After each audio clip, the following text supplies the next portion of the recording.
Good evening, everyone. So the question I want to discuss this evening is a little bit more esoteric. It's a fascinating point. It's connected to our parsha, and it raises the issue of whether these kind of considerations, if at all, to what extent should be part of the halachic decision-making process.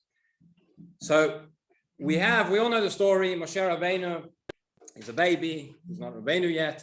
He's hidden for 3 months in the home. Eventually, he's put into this basket, put in the Nile River.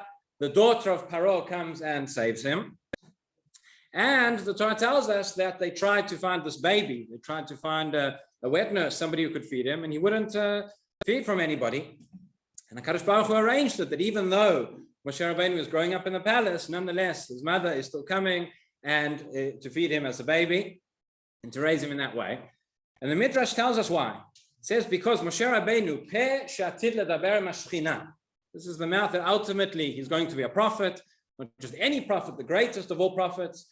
He's going to speak to HaKadosh Baruch Hu, as it were. It's not fitting for such a case that he should feed from the Egyptian women who are eating non-kosher food, and therefore it says peh she'atid ledaber mashchina.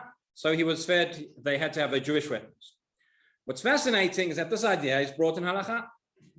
The Rama, Siman Pei Aleph, in the halachot of Chalav, of milk, says that if you have a situation whereby, this is in the days before you had baby formula and artificial things and all sorts, but can a Jewish baby feed from a non-Jewish witness? The answer is yes, and can. It's kosher. It's not considered non-kosher. But if it can be avoided, it should be avoided. It's better, says the Rama. Why? Because of the concept of Timtum Halev. Timtum Halev, which is a concept related to non-kosher food. We'll get back to it in a moment.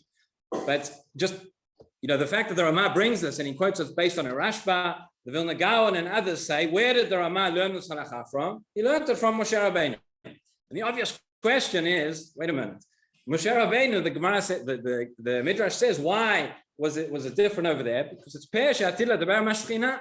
He's going to be a Navi, he's going to be a prophet, he's going to speak directly with HaKadosh Baruch Hu. How can we compare Moshe Rabbeinu's level to everybody else? Can we compare that, use that as normative halacha? So it says Rav Yaakov Kamenetsky, Emet Yaakov, the fact that you see this is brought, the Rama brings this, as a halachic idea, teaches you about potential, teaches you about Jewish chinuch. That you look at a child, you look at a baby, every baby has got the potential to be one who is atid ledaber mashchina. Every Jewish parent should view their child as one who has the potential to be a Moshe Rabbeinu. I think most Jewish mothers do, but that's a tremendous, a powerful point that we learn out from here. But in any event, so this is one of very, very few halachic sources that invoke this principle of Timtum Halev in a halachic sense. So what does it mean? What is this Timtum Halev, which we translate some sort of obstruction, some sort of blockage of the heart? I like to think of it as spiritual cholesterol, right? What does it mean? So the Gemara tells us, the Pasuk says later on, talking about kosher foods and non-kosher species, it says, v'nitmeitem bam. So it means will become, if you eat them, you'll become, not just if you eat them, but there's an element of tum'ah, right? But the word v'nitmeitem is written without an aleph. So says the Gemara in Yoma says, v'nitmeitem, you can read it as v'nitamtem bam. Right? And again, comes back to this idea of timtum. Timtum in modern Hebrew usage, it's not a very nice word. We call something tumtam. It's not the best thing to say, but it means, again, Rashi explains over there. So again, some sort of blockage, it's causing some obstruction, some sort of spiritual damage, some sort of spiritual deficiency. And it says avera metamtemet libo shel adam. The avera, the sin of eating non-kosher food, causes this obstruction in one's heart, in a spiritual sense. So the question is, what exactly is this Timtum Halev? Where does it apply? Does it only apply to non-kosher food? Does it apply to all mitzvot? Does it apply to every scenario of non-kosher food? And if we understand what it is, nobody can see it, nobody can sense it. It's not like when you get your food that comes with a warning, high sugar content, high salt, high timtum content. That doesn't happen. But to understand what it is and to understand whether or not it is a halachic consideration in what scenarios. As we've seen, the Rama, he quotes it over here. There's one place where the Chatam Sofer invokes this principle as well. Most halachic sources do not quote it. We're trying to understand why. So two primary ways, two opposite ways of looking at what the cause of this timtum is, where it applies. So the first way is the Gemara, the language that it uses is Aveira metamtemet libo shel adam. It doesn't actually say the food causes the Timtum Halev. It says Aveira. We might say that the fact that one is not fulfilling the mitzvot, that one is doing an Aveira, going against the Torah, going against what Hashem commanded, that in and of itself causes this negative spiritual consequence. Why should it only be the case when it comes to food? Perhaps because non-kosher food is something tangible. It's something which a person ingests into their body. Here the spiritual and the physical are combining. For whatever reason, that may be why. We could say that it's not connected to the food itself. There's nothing intrinsic there, but it's connected to the fact that one is not fulfilling the mitzvah. This is what the Maharal says. He uses the same language. It says it's got to do with the Aveira. It's got to do with the fact that you're not fulfilling Hashem's Torah. So based on that, if we have a scenario, where we have one element but not the other, i.e. where we have a food which is intrinsically kosher. There's nothing that's intrinsically non-kosher about the food, but a person is acting in such a way that they're not allowed to. We would say, according to this understanding, that causes this Timtum Halev. So for example, you have Bishul Akum, right, where you have a food which is completely kosher, where all the ingredients are kosher, however, you're not allowed to eat it. You could have a scenario whereby food was cooked on Shabbat, let's say. Not getting into all the dinim now of Maaseh Shabbat, Shobeg, Mezid, for you, for somebody else. But you have a scenario where food was cooked on Shabbat, and therefore you're not allowed to eat it, even though the food is kosher. So maybe we'd say there, that would also cause Timtum Halev, right? What about where the food itself is completely kosher, but the time that you were eating it, you weren't allowed to. So if a person eats on Yom Kippur, right? Or if a person eats chametz on Pesach, chametz in and of itself is not an unkosher food. We eat it all year round, but on Pesach you're not allowed to. Okay, so those are some examples. Now there's no great nafkamina. If we take this school of thought, there's no great nafkamina because all the examples I've given are things you're not allowed to do. So you're not allowed to do it anyway. You're not allowed to eat it, whether it causes timtum or not. But what if we say then maybe we take the other extreme? It's not just necessarily or maybe exclusively connected to the fact that a person is doing an Aveira, but the fact that the Aveira is the non-kosher food, and maybe there is something intrinsic about the non-kosher food itself that causes this. The Ramban writes in a couple of places in his commentary to Chumash, he says, why is it that certain species of animals, certain foods are not kosher? He says it might be to do with, amongst other things, but it might be to do with the teva of those species, the teva of those animals. And that there is something intrinsic, and that's going to cause you're going to eat it, it's going to cause you to become weak, it's going to cause you to become lazy, whatever it is. The Abarbanel, by the way, vehemently argues against this Ramban. The Abarbanel says this cannot be the way he understands what he understands the Ramban to be saying. He says this is impossible. He says what you've just done is you've reduced the Torah to a medical textbook. He says it's all about health. For sure, it's not. The kashrut is not about health. It's about mitzvot. It's about what Hashem has given us. It may be that there are maybe metaphysical, maybe spiritual properties to these things, but he understands the Ramban to be addressing the physical properties of these foods, and that's why he vehemently argues against it.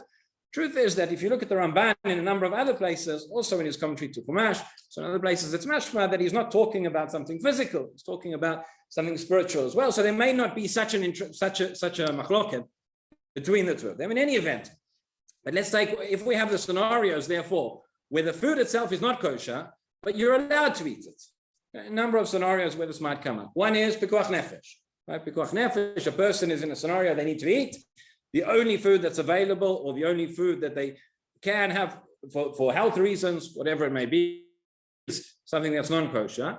So again, in that situation, the person would be allowed to eat it. Would we say they can eat it, but there is somehow this Timtum Halev, this negative spiritual consequence that comes about from the fact that intrinsically it's non-kosher food? Or what about a scenario, very, very common, happens all the time, where you have bittul, you have nullification. So you have 10 pieces, you have 3 pieces of meat, and 2 of them are kosher, and 1 is non-kosher, and they've all been mixed up, and it's not recognizable which is which. Halacha is, there's bittul, you're allowed to eat any of those pieces of meat. That's considered that you can eat it. Would we still say, and yeah, there's a fascinating debate amongst the poskim, would we say that, you're allowed to eat it, but you still have to be worried about Timtum Halev? And therefore, would we say that it's better in a situation where there is bittul and you're allowed to eat something? Is it better not to eat it, to be machmir, to say no, or not? There are some who say yes, you can be machmir and not eat it. There are some who say no. In such a situation, you're not allowed to not eat it. The Torah said it's bittul, you can eat it, you can have it.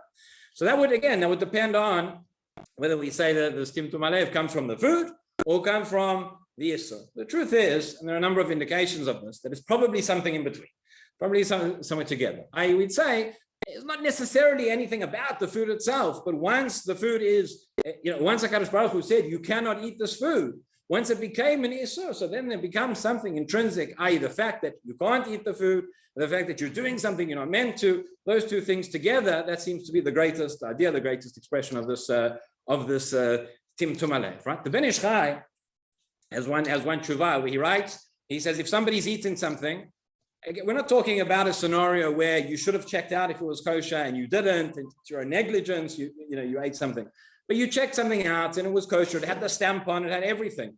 You didn't do anything wrong. It was completely honest. And somehow it happened that it was a piece of non-kosher food. So he says there, you're not responsible, you didn't do anything wrong. There would be no Timtum Halev. That's the Ben Ish Chai. The Ran has an amazing piece in his Drashot HaRan, where he says, he addresses the following case.